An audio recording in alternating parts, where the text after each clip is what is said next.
Welcome everybody to my Hearts of Iron 4 Kaiserreich playthrough. Today we are going to be playing Patagonia because, something different.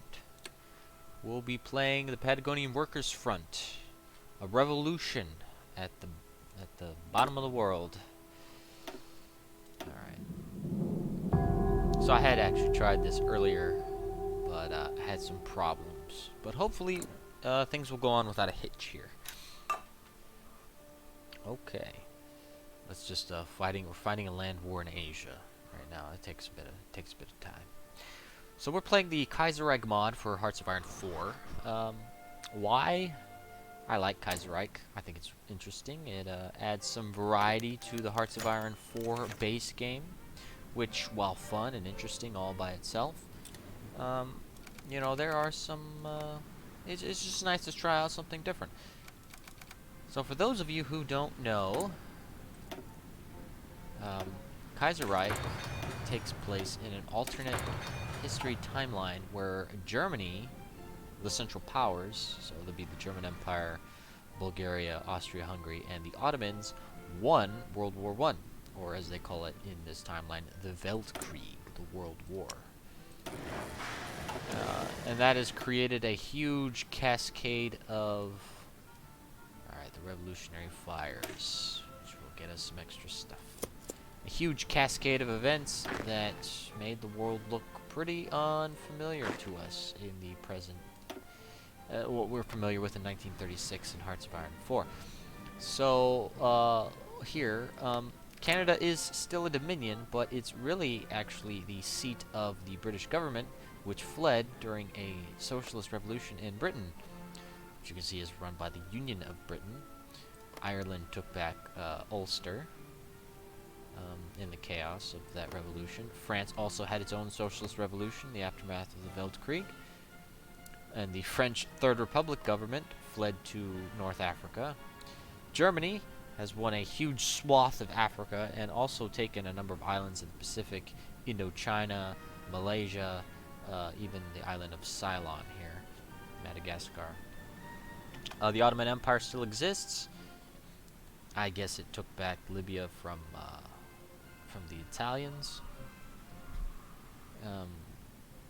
The Soviet Union lost the Russian Civil War, so the Russian Republic still exists. It is smaller because it has lost a number of territories here, lost Central Asia. China, instead of being under the nominal control of the Kuomintang government in Nanjing, is under the control of the Qing government in Beijing. There's a faction, the Qing Empire, but events will conspire to basically fracture this very faulty nation here. India is divided into three pieces. The former British Raj is now the Dominion of India. The eastern part has seceded as a socialist commune, and the southern part has consolidated under the rule of Hyderabad as the Princely Federation, a federation of a number of princely states. And Madras, which I think is a puppet, yes. Yes, Australia is unified with New Zealand. There's some other minor stuff around here, but we'll explore the lore as the game goes on. Right now we're focused on South America. We have no industry, short of one dockyard. We have very little in the ways of men. I think we just have, 22,000 soldiers. We have a number of socialist expatriates in our army, specifically generals. In fact, we have Georgy Zhukov. I don't know if that is the Marshal Zhukov. I guess I could look it up on my other monitor here. Oh, that is the Marshal Zhukov. Cool. So we'll have him leading our army.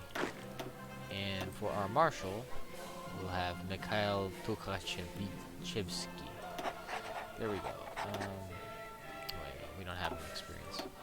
Alright. And of course we have to make our army red colored. It's important to keep in note that our army is very small. It's very weak. We don't have equipment. We can't make any equipment. We have no boats. We have no planes. We have nothing but militia, which are straight up infantry, and a Third International Expeditionary Force. Third International being the faction of the Socialist Britain and France. And the Expeditionary Force actually has some artillery and armored cars, of all things. I don't know what resources we even have. We have no resources. Okay, this will be interesting. Let's get going. Let's get this show on the road. Alright, the Revolutionary Flyers. Argentina was in a state of chaos during the Weltkrieg, with British companies exploiting its people and resources to get everything they could for the war. This led to unrest throughout the nation, but especially in the south of the country in Patagonia. Extremely poor working conditions brought the rise of socialism and syndicalism, with thousands of people refusing to work and rioting through the streets. The British forced the Argentinian government to intervene, turning riots into rebellion during the events that led to the Semana Trágica. The situation only escalated further and further from there, with the LP growing in strength in the main cities, particularly with the Buenos Aires city oligarchy, the LP being the Liga Patriotica, a national populist organization. However, deep in the south of Argentina, a new type of unrest grew. What started as a simple strike of rural workers became a general strike in the south, demanding for the payment of wages that had been due for months and the improvement of working conditions. While an agreement was reached at first with the creation of the first rural agreement of the Patagonia, when the landowners didn't keep their promises, the workers started another general strike, forcing an armed retaliation by an expedition led by Lieutenant Colonel Hector Benigno Varela. The workers, trusting Varela after he had helped create the first agreement, would try to negotiate with the officer, only to met with a dreadful realization. Varela was there to demand nothing more than the unconditional surrender of the strikers, and he was willing to shoot all who opposed to keep control of the Patagonia. Sad start for the revolution. That's kind of a dick move, don't you think? The Patagonia Rebelde. The workers rallied behind the figure of Antonio Soto and Jose Facon Grande Font, decided that the time for revolution was now. Despite the disarmament clause in the original rural agreement, most of De Soto's anarchists had left their weapons to Alfredo El Toscano Fonte, after he and many other more radical anarchists refused the agreement. And so Soto found himself having to ally with the Patagonian bandit in order to get equipment to arm the workers to fight. After the initial victories of the army, coordination of the FORA, that would be the Federación Obrera Regional Argentina, the Ninth Congress, through telegraph lines and message runners, the second great Patagonic strike only grew and grew in strength, with the Argentine army being unable to deal with it without sparking heavy political backlash in the capital for the popular UCR in power. The UCR being the Unión Cívica Radical. United workers will never be beaten. Okay. So that means that, alright, the contemporary Frente Obrero Patagonico. After many years later, the fires of the revolution continued to burn in Patagonia. Chile had to step in and protect the FOP from the north, and so hold much sway in how the nation is run. The FOP being the Frente Obrero, the Patagonian Workers' Front, which is what our nation's called. Antonio Soto, leader of the FORA, and one of the main participants in the revolution, has led the nation ever since, leading a loose and fragile coalition of anarchists, communists, and radical socialists. Due to political instability, proper elections have not yet been held. However, Soto has promised to step down from his position once the crisis with Argentina ends, whatever the results may be. There are worries that the election won't take place in time, for due to the rise of Carles in the north, people fear that an invasion will happen soon. However, with the Patagonic strike being seen as the beacon of anarchism and socialism by many, international support both by the Internationale and by willing anarchists and exiled Bolsheviks alike is not in short supply, and so the workers that may appear to be stranded in such an apparent desolate wasteland like Patagonia may still stand a chance. Viva la revolución! Yes. All right. President Kerensky, the very same who led the Russian Republic for all of like 18 months or whatever before the October Revolution, uh, managed to rule over Russia for a while. He has been shot. And so now Russia will have its own little power struggle. As for us, so Argentina starts under the rule of Manuel Carles, who is a national populist, but he only controls the Buenos Aires, the La Pampas province, and he'll have to extend. He has like a whole little focus tree you can go down to attain control over the rest of the country, which gives us a little time to consolidate our hold here and maybe get some resources, maybe get some friends, so that we can actually stand a chance. Chile is our overlord. Yes, we are a puppet of Chile. Oh, excuse me. Who, according to the lore, helped us stay independent, because I believe Chile is also, yes, Chile is a syndicalist nation. Oh, look at Chile's focus tree here. Can they, like, conquer stuff? That'd be kind of cool. But we want to be the Patagonian front because we want to conquer Argentina. The ultimate goal is to bring socialism to all of South America, and maybe even beyond, depending on how circumstances go. The Totalist Charter. Okay, this is interesting. So, in the lore of the game, right? Communism, the Trotsky and Leninist brand of totalitarian communism, did not catch on because it lost in the Russian Civil War. What did catch on was the more democratic syndicalism of Britain and France. So that's the model that all socialist organizations are now basing themselves around. And instead of like a communist vanguard party, is now a syndicalist trade union congress. But there are some in real life. Mussolini Valois Ultramare. I don't know who that is. Is he oh, he's a Swiss guy. Okay. And other interested parties, among them Oswald Mosley in Britain, or basically have formulated their own brand of syndicalism, national syndicalism. They have a couple names for it. They call it totalism, totalitarian socialism, and it's basically like a more, you know, classical version of the communist revolutionary party. I just think it's interesting that the dev team decided to take who were people who were in our timeline fascists like Mussolini and Valois and Mosley and make them into totalists. I think it's some kind of political statement.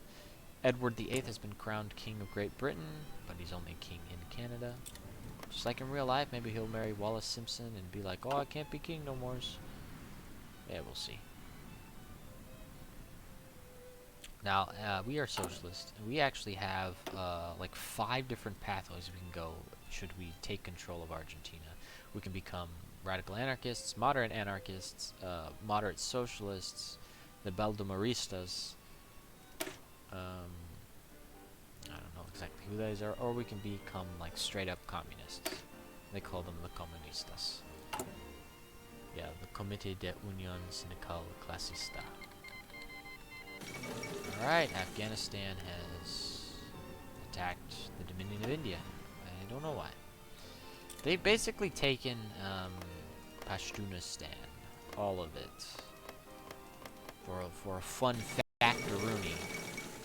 Afghanistan's a bit of a mess, territorially wise, where the eastern half of the country is inhabited by Pashtun, and like the northwestern part of Pakistan is inhabited by Pashtun people. And honestly, they should like have been united, but they didn't, and now they're stuck on opposite sides of a border, and it's just a mess. Anyway, Black Monday. Oh yes. So instead of, because Germany won the Weltkrieg, the World War, and placed much of Europe and even the world under German economic domination, the German economy became like the major player in the world stage versus the American economy, which, you know, was a huge creditor for the nations that had gone to war. So America did have its own stock market crash, as you can see, the Great Depression, but instead of in 1929, it was in 1925. And this has affected the United States quite a bit. As you can see, it's 11 years later. They still haven't recovered. But the rest of the world wasn't so affected. But because German dominance exists, when its stock market has crashed on the 3rd of February 1936, it plunged. And this is what causes a lot of nations to have, they get their own version of the Great Depression. Except for the syndicalists, because in the words of the mod, they've disengaged from the economic world of the capitalist nations. And I'm not exactly sure how like finance works in socialist nations, that or anything like that. Because if everything is owned by the workers, I don't know if there's like stocks, and there's certainly shares in the companies, right? Or something like that. I guess if they're a workers collective, they have equal shares or something. Anyway, I'm thinking out loud and getting distracted from the whole thing. So yeah, stock market crash, and a bunch of nations are going to have bad stuff. And yeah, electoral, the travelers who are Orthodox syndicalists have been elected in France. There's a lot of stuff at the beginning of Kaiserreich, you know, a lot of interesting flavor text. Alright, here we go. We're socialists celebrating the collapse of the capitalist nations. Over the past few days, the workers and peasants of the world have watched as the bankers, capitalists, and tyrants scrabble to reap the benefits of the workers' labor for their own selfish gain. They call it Black Monday. A terrible event, they say. They say that such a collapse was completely uncalled for, something no economist could have predicted. Of course, the workers are no fools. The people see through their lies. As the great philosopher Karl Marx predicted, such collapses are an inevitable result of capitalism. As the capitalist abuses and reaps the benefits of the workers, they begin to eat themselves alive like rabid dogs.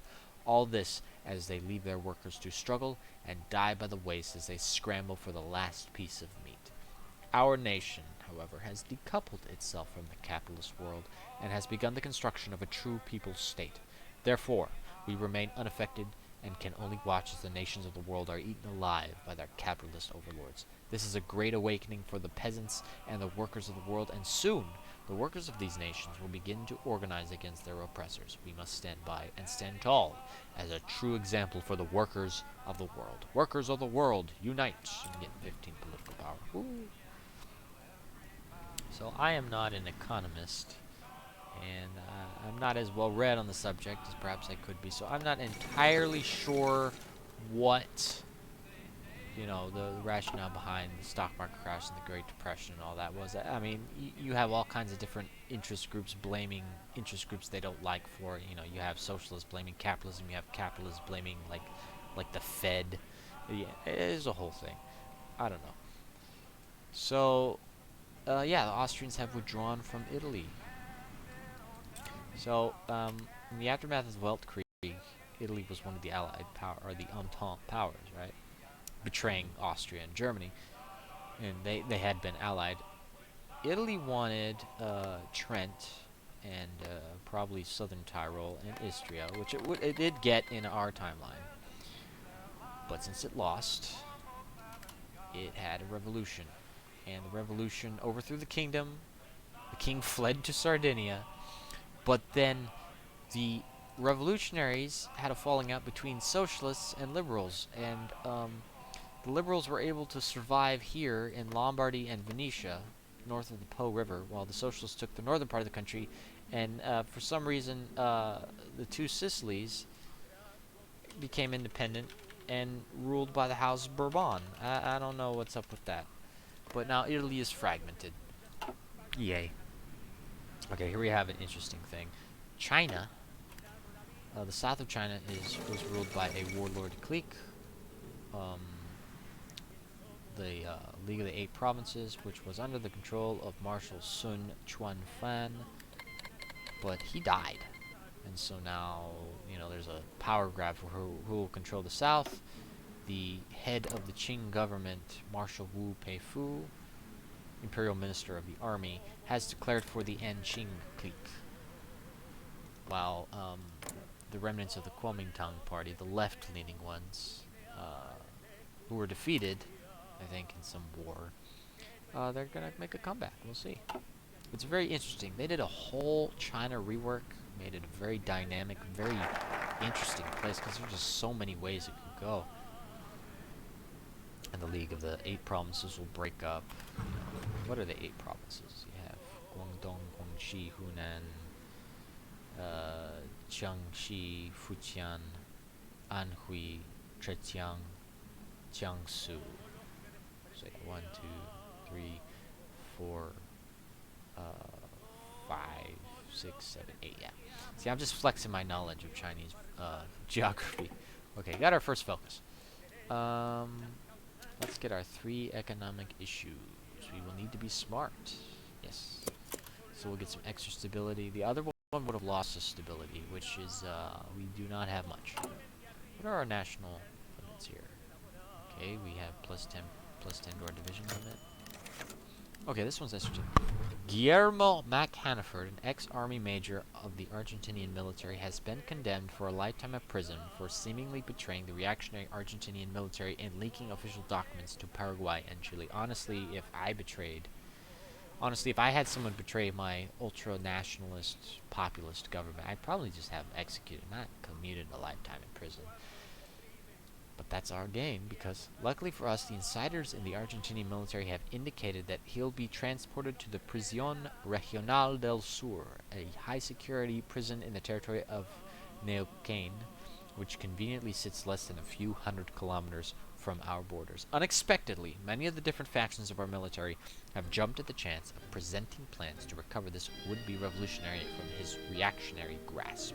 While some of them are insanely optimistic, the ones that have stood out the most have been proposed by Buenaventura Durruti's Avengers, which suggests utilizing a militia attack as a distraction in the Viedma area to act as a diversion of a full-scale breakthrough into the prison.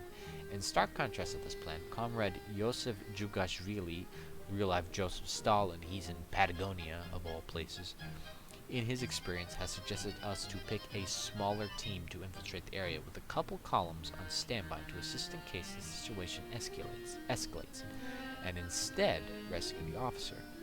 The last proposal to be seriously considered, thrown in by Marc Augier, Augier, I think he's French, is to simply send a column in the prison's general direction and let the officers in charge deal with whatever challenges lay ahead. Each plan carries its own... Wouldn't it be lie ahead? Each plan carries its own risk for us, unfortunately. While Durruti and Jugashvili's experience as bank robbers and terrorists in Spain and Russia give them some pedigree in this kind of covert operations, there's no denying we can't exactly commit all the resources they ask of us. We have no resources to commit. In contrast, while the Augier plan is less reliable on paper as the column may just collapse and scatter, it's certainly helping us commit less assets to what's essentially a non-priority target. What should the Revolutionary Committee favor?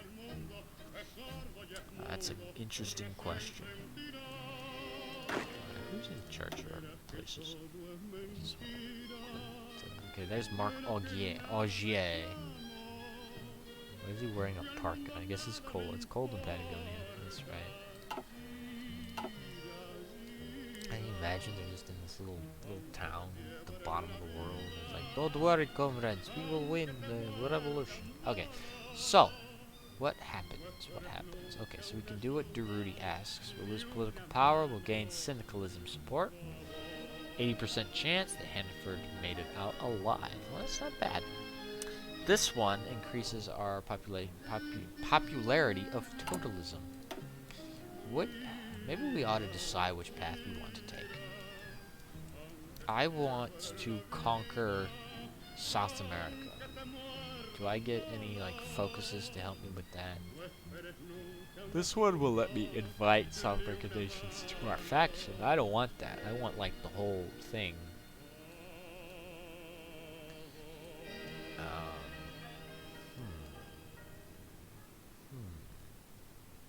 Root out the reactionaries, aid the world revolution, rebuild society. Oh no! What did I click? I don't know what I clicked. Uh-oh. I clicked something. Did I click syndicalism? I might have done that. We'll find out. Okay. What a wonderful start to this game. I did a choice, and I don't know what the choice was, and it could have far-reaching consequences for our nation. Okay, so White Ruthenia, Belarus has just had a putsch. Some national socialist and national populist has taken over the country. Australasia now has democracy. Yay! Okay, our mission was great success with us successfully getting Hannaford out of prison alive, as well as most of our troops. Our troops ran circles around the Argentine garrison and was not only a military success, but a moral victory as well. If we keep this up, there may actually be a chance for our revolution to succeed. Okay, well, I get a new general. I don't know whose plan I went with, but okay. We did it. Electoral gridlock in Britain. The Pope is dead. Cool. Pope has died. Philip Snowden. Tom Mann. Huh. Okay, well, looks like Britain is having issues with politics. Oh yes, back to our national focuses. Yeah, Kaiserreich sometimes runs real slow just because there's so much going on, so much for the computer to handle. I don't know how to make it slower, though. Okay, so we have Patagonia resistance, gives extra stuff. An illegitimate republic, which I guess makes sense. We control like the least populous, most remote place in South America. We have no natural resources. This is just desert. We're in the desert. It's a cold, barren land. And the only reason we have been wiped out by the Argentinians is because Chile helped us, and it's probably more trouble than it's worth for them right now. First International Congress. Delegates from the socialist nations and political movements around the world gathered in Paris today for the latest in a series of world congresses, while the mantle of the Third Internationale was taken up by the Communards after the French communists. After the Russian Civil War, the ideological tenor of the event promises to be very different, with syndicalist parties being the newly dominant force of the far left. Delegates were greeted by a military parade, an exhibition of avant-garde art, and finally a speech by the chairman of the CSP. I think that's the Committee of Public Safety in the Commune of France. Yes, the best thing to name any kind of organization is the Committee of Public Safety. They did that in New York, I think, and immediately people were making jokes like, "Oh yes, remember the last time we had a Committee of Public Safety?" Referencing, of course, the one led by Robespierre in the French Revolution. Or is it? What was his name? Was it Robespierre? Yeah. Blah, blah, blah. At the top of the agenda is the spread of the revolution to Asia and North America, ongoing conflict in Spain, policy on colonialism, and the requirements for membership of the Third Internationale's military alliance. We are socialists, but we're probably so small on their priority list, we might not even get an invitation. Alright. 3 economic issues. With the revolution having occurred in one of Argentina's most unlikely places, we are now faced with some extreme economic challenges to overcome in our struggle for liberating the rest of Argentina. You know, fun fact, the south of Argentina in Patagonia, there's a lot of oil and gas fields there, so it's actually one of the wealthiest parts of the country.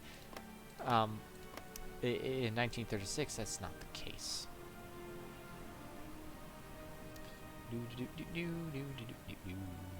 Patagonia has been historically a largely undeveloped steppe with occasional rural villages and fishing towns. The 3 economic issues, as dubbed by the ruling cabinet, are a lack of naval infrastructure to both trade and oppose the Argentine Navy, and in any significant capacity. I don't think we'll be able to take on the Argentine Navy in any significant capacity for quite a while. They have at least 1 battleship, they might have 2.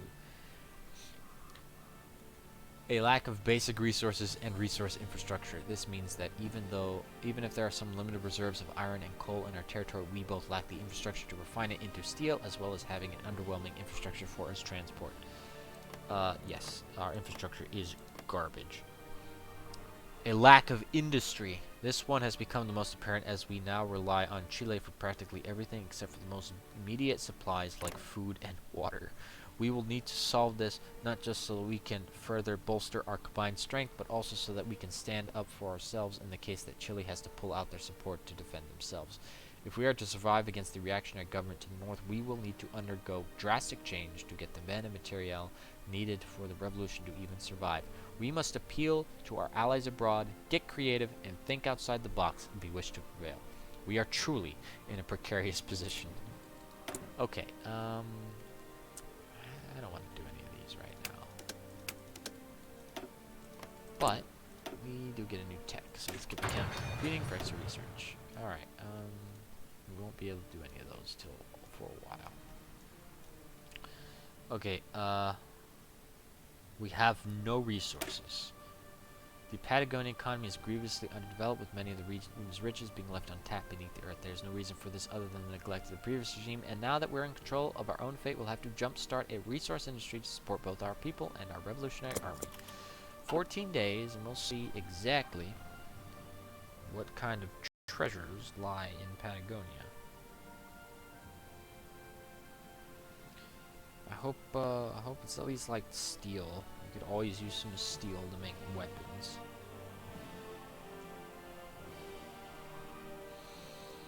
What is Chile have? Stephen the 10th has been elected the Pope. Cool. He's I don't know. He's probably Italian. Okay. The Third Internationale. France has gone through with its designs to hold the first Congress of the Third Internationale, and we, as expected, have received an invitation. It would be foolish not to send a delegation. That's a pretty steep penalty for not going. Well, of course we're going to go attend. We are socialists. Workers of the world unite. Yay! Okay, I think this is a good place to stop this first episode. This was fun. Not much happened, but next time, hopefully we develop our industry, get some resources. Maybe we can even start to take on Argentina. Alright, I will see you then.